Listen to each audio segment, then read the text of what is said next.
Já estamos de volta com o segundo bloco do Tribuna Livre desta sexta-feira, hoje 17 de maio. Lembrando que esse programa será reprisado amanhã sábado e que você também pode revê-lo acessando o site www.oriobranco.net.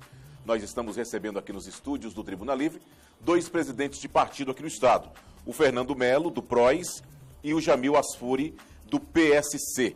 Fernando Melo, no bloco anterior o Jamil falava de como o PSC se prepara para as eleições do ano que vem, inclusive, provavelmente já lançando o nome dele como pré-candidato aí à Prefeitura de Rio Branco. E o PROS, como é que está se preparando para as eleições do ano que vem, tendo em vista que não tem nenhum representante na Câmara de Vereadores aqui em Rio Branco e tem, como você me falava anteriormente, 19 em todo o estado. É suficiente para manter o partido vivo aqui no Acre? Não, claro que não. Nós precisamos crescer, né? Essa cláusula de barreira é uma preparação para outra cláusula de barreira que vai acontecer na próxima eleição para deputado federal. Essa é uma eleição preparatória. Até em 30, 3%, né? É isso. É 1,5, 2, 2003. É isso, exatamente. Que poderia ter 5 a 12 anos, há 12 anos atrás. Né? Mas, meu caro, veja só, nós não estamos acomodados, não. Mas nós estamos ainda dando um tempo, né, necessário, né, para tanto o governo estadual quanto o governo federal. Eu diria, copiando aqui algumas pessoas políticas que se manifestam com relação ao governo federal, por exemplo, que não precisa de oposição tendo 3 filhos, né, como tem o Bolsonaro. Né? Aqueles 3 filhos dele, e ele também, com seus rompantes, né, é suficiente para eles mesmos serem oposição. E aqui no estado a gente está esperando o governo começar. Né? O governo não começou, comentávamos aqui no intervalo que o corte foi grande que ele fez na reforma administrativa, agora está caindo num descrédito, tem que fazer uma reforma, que eu acho necessária, porque não se governa sem cargos comissionados. Mas, me interrompendo, assim como você acha que Bolsonaro e os filhos são oposição deles mesmos, você acha que aqui no estado o governador Gladson Camili é oposição dele mesmo também? Não, é que o governo do Gladson Camili ainda não começou, entendeu? Tem que começar o governo ainda para a gente avaliar. Então, aqueles 6 meses que era dado, que naturalmente se dá, o PROS pensa assim, nós temos que esperar 1 ano, né, para ver se o governo começa e a gente puder fazer uma avaliação. Entendeu? Eu faço uma pergunta aos dois aqui. Claro que vocês não vão pensar só em Rio Branco, nós temos 22 municípios. Em todos esses municípios, os partidos vão ter que ser estruturados para terem candidato, pelo menos, a vereador. Os 2 partidos, a pergunta é para onde? Já tem a estrutura mínima? Nós já temos, o PROS está instalado em 17 dos 22 municípios. 17 né? Dos 22 municípios, né? A gente precisa isso e a gente marca a posição assim onde a deputada eleita Maria Antônia, onde ela teve maior expressividade de votos que a gente vai querer, por exemplo, Brasileia, né? Maria Antônia teve 1.300 votos em Brasileia. Ela é filha de lá. Ela é filha de lá, né? Apesar dela ter a sua grande votação no Vale do Juruá, mas está entrando para cá. Então, ali, obrigatoriamente, a gente tem que disputar ali a eleição, né? Em Rodrigues Alves. Né? Quem sabe a gente pode apresentar uma vice, né? Governadoria lá, prefeitura. E nos municípios tradicionais, Mâncio Lima, Rodrigues Alves, Cruzeiro do Sul, onde nós tivemos uma expressiva votação. Tarauacá também a gente tem. Agora, nós não podemos dizer assim, né? Como o PSC está anunciando a sua candidatura, nós achamos muito cedo, não é isso? Mas se for para o fortalecimento, for para a gente eleger, como bem falou o nosso companheiro aqui, o nosso entrevistador, nós precisamos ter um vereador na capital. É preciso um palanque para ele, nós vamos ter que ir atrás dentro do partido. Mas vocês trabalham só para um? Não, claro que a gente trabalha sempre para eleger os 17, né? Você deu a oportunidade da gente fazer um esclarecimento, porque eu acho que esse programa, um dos objetivos dele, é tanto que nós aqui, pelo menos eu não, aqui quando eu estou aqui, eu não busco tomar partido político. Porque senão aí ficaria, isso aqui viraria um assalpão, um arapuca. Aí precisa esclarecer que essa proibição de coligações é só para as eleições proporcionais. Porque ela permite a possibilidade de haver uma coligação na eleição majoritária, no caso da próxima eleição, para prefeito. 2 partidos podem se coligarem, um indicando o candidato a prefeito e outro a vice. Mas ainda assim, não prevalece a coligação para vereador. O corpo de vereador tem que ser independente. Respondendo a sua pergunta, eu, com todo respeito, mas o PSC pensa absolutamente diferente do que o PROS está pensando. Eu não vou esperar, né, o desenrolar do governo do Gladys, nem tampouco das prefeituras que estão aí, para que a gente tome decisões. O PSC já tomou a decisão de ter candidatura própria em Rio Branco e estamos avaliando as outras candidaturas. E até que ponto o senhor mantém essa candidatura? Eu mantenho até o final. Não tem a menor razão, né, de nós tirarmos essa candidatura por motivos óbvios. Primeiro, hoje nós temos já uma história política, né, mostrada tanto nos mandatos que Deus nos deu a oportunidade, como em secretarias, como na própria vida sindical, na Polícia Federal, na igreja, cuidando de pessoas. Então, hoje eu me sinto uma pessoa preparada para apresentar uma proposta alternativa. O que pode nos fazer retirar uma candidatura é se, porventura, dentro de uma construção política, nós encontrarmos um nome com mais densidade, né, para que esteja também representando. Estamos aqui trabalhando, né, o nosso nome, mas estamos abertos também para trazer novas lideranças, e tem que ser logo, porque eu creio que o partido ele precisa ter compromisso com a própria instituição partidária, porque senão fica aí os partidos de aluguel. Mas assim, só para explicar essa questão, eu não acredito que um partido que apresente uma proposta nova, que vá apresentar uma proposta nova, precise das decisões de governo que estão aí. Eu respeito 90 dias, 6 meses, 1 ano. Eu até acho que 1 ano ainda é pouco, sabe, Fernando, para tudo que já foi visto no Estado. São 20 anos, né, diferente do que está sendo apresentado agora. Então, não entro nessa seara. Nós temos, sim, uma pré-candidatura estabelecida. E digo mais, hoje se tornou mais difícil ter candidaturas para vereador do que para prefeito. Nós estamos estabelecidos como PSC em todos os municípios do Acre. Temos CNPJ em todos os municípios, todos os 22 municípios do Acre.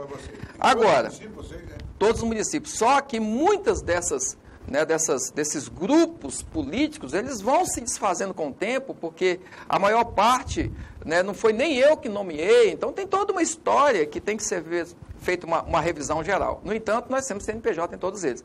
Agora, vamos pensar, para que nós possamos ter uma candidatura, né, competitiva, que possa oferecer pelo menos uma vaga para vereador, nós temos que ter pelo menos uns 12, 15 candidatos a vereador para que faça, né, o coeficiente para fazer um. Ao passo em que, se nós tivermos uma candidatura a prefeito, não precisa de nada disso, né? Então, essas candidaturas a vereador, nós estamos trabalhando com muito carinho, com muita responsabilidade, para que a gente não coloque uma pessoa no município, por exemplo, de Jordão, que tenha 300, 400 votos e não seja eleito, ao passo em que alguém com 100, 150 votos seja eleito. Isso é responsabilidade política. Vou aproveitar aqui a deixa do Fernando. Tu é a idade do Cruzeiro também, né? Mas sou dos antigos. É mais antigo do que eu.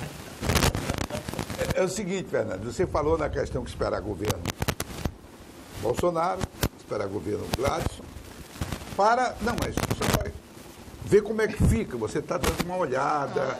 E em cima disso... Até para ter bandeira. Né? Em cima disso eu pergunto, como você está vendo a reforma da Previdência que está sendo discutida no Congresso Nacional? Eu acho que a reforma é necessária. É necessário. O Brasil precisa da reforma. Estou falando aqui não em nome do PROS, mas pelo um observador político, parlamentar que já fui, não tem outra saída. Nós temos que ter uma reforma. Todo governo faz reforma. Sim. Não é? Todo governo ela está mais urgente. Né? E eu estou achando que o processo é bem claro.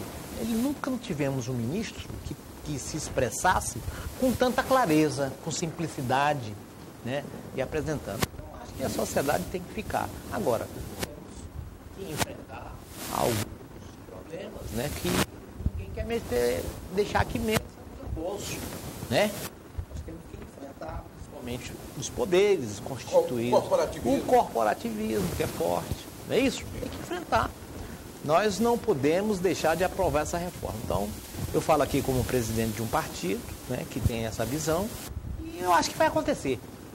Pode não chegar a um trilhão e 200 bilhões que o ministro quer, mas que vai ter uma reforma, vai ter. E você, Jamil, como é que está? Assim, olha, eu creio que as categorias, eu venho do movimento sindical, fui presidente do Sindicato dos Policiais Federais, 4 mandatos consecutivos. E o presidente atual me fez exatamente essa pergunta há uma semana. Falou, Jamil, qual é a sua posição? Você está disposto a pagar o preço necessário? Eu falei, estou. Eu acho que todos nós, cidadãos brasileiros, precisamos estar dispostos a pagar o preço que for necessário para que nós saiamos desse grande caos, desse problema. Às vezes a população não entende, mas nós que estamos na ativa hoje, bancamos a aposentadoria de quem está aposentado. Agora, eu não tenho garantia nenhuma, mesmo que alguém vá pagar a minha. Então, eu acho que aí está o grande furo. Porque a Previdência Pública ela tem os seus vieses sociais que precisam ser... esse dinheiro precisa ser retirado de algum lugar. Então, tudo bem, mas que eu bancasse a minha própria Previdência e que 30% fosse para o público, mas que no final de tudo isso eu teria 70%. Eu não tenho um centavo enquanto não me aposentar. E como é um direito administrativo, ele retroage para prejudicar o réu, então pode ser que na hora de aposentar não tenha um centavo para me pagar. Então, precisamos pagar o preço necessário. Nós temos aposentadoria especial como policiais. Estamos discutindo isso no Congresso. Se for necessário aumentar um pouco mais a idade, que seja feito.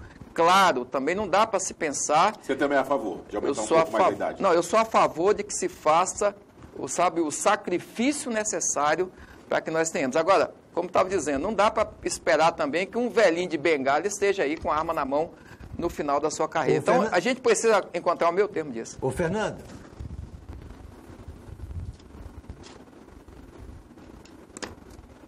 Eu vou catucar o Osmi de novo, tá?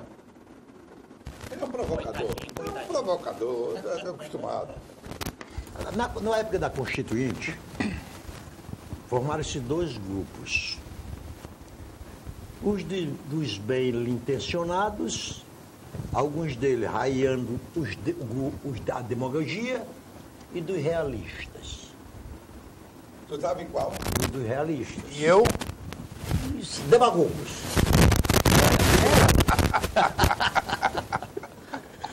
E o professor da minha ala chamava-se Roberto Campos. Liberal. E ele insistia todos os dias, daquele jeito, já com 80 e poucos anos, subia a tribuna para chamar a atenção. Nós não estamos fazendo uma Constituição. Nós estamos escrevendo uma carta de boas intenções. E se você ler o artigo 6º da nossa Constituição, o 6º, ela diz que é direito do cidadão e dever do Estado a saúde, a educação, o trabalho, a moradia, o lazer, a aposentadoria. Isso se verifica na prática? Não. Está longe. Longe. Narciso, eu volto a insistir. Então, para concluir, a Previdência Social, que para mim eu comungo em gênero, número e grau, e chego ao ponto de dizer que se eu fosse congressista hoje, eu aprovava integralmente a proposta do Paulo Guedes. O Paulo Guedes não só apresentou uma proposta perfeitinha, como ele é um bom propagandista. Toda vida que eu escuto, saio entusiasmado.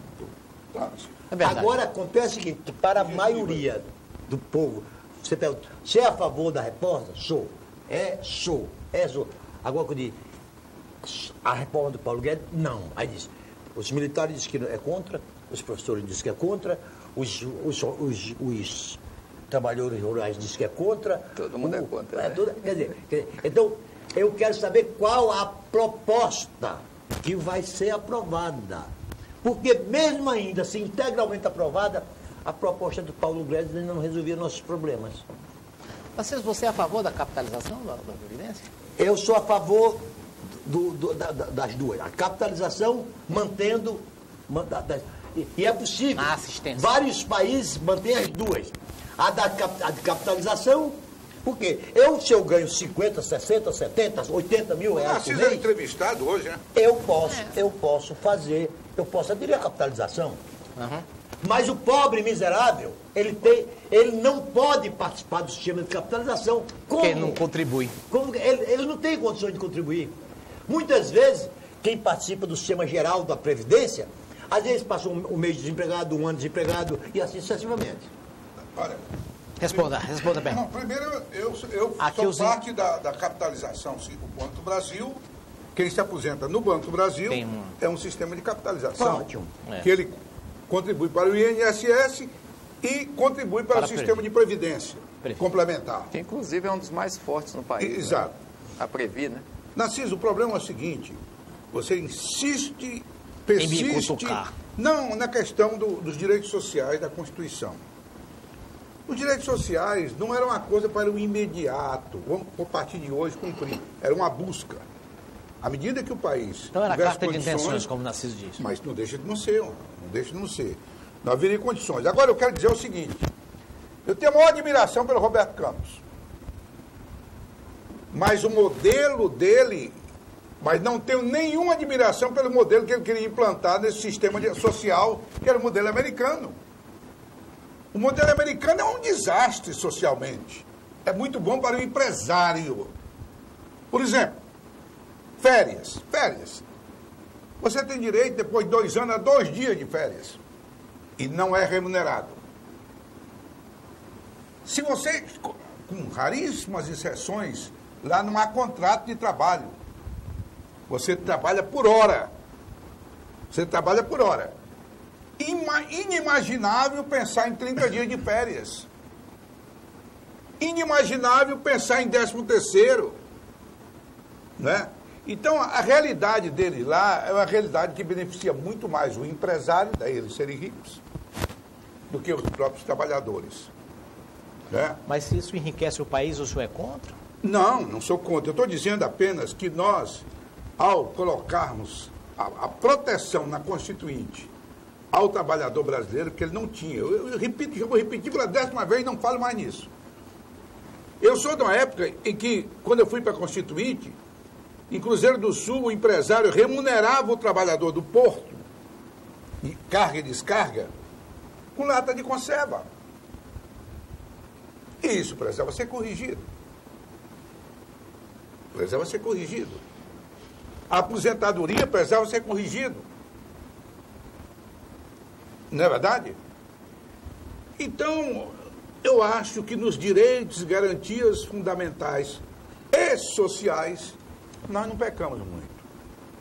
Nós pecamos na área econômica. Eu sempre concordei contigo. Nós vamos fazer um rápido intervalo comercial e já voltamos com o 3º e último bloco do Tribuna Livre. É rapidinho.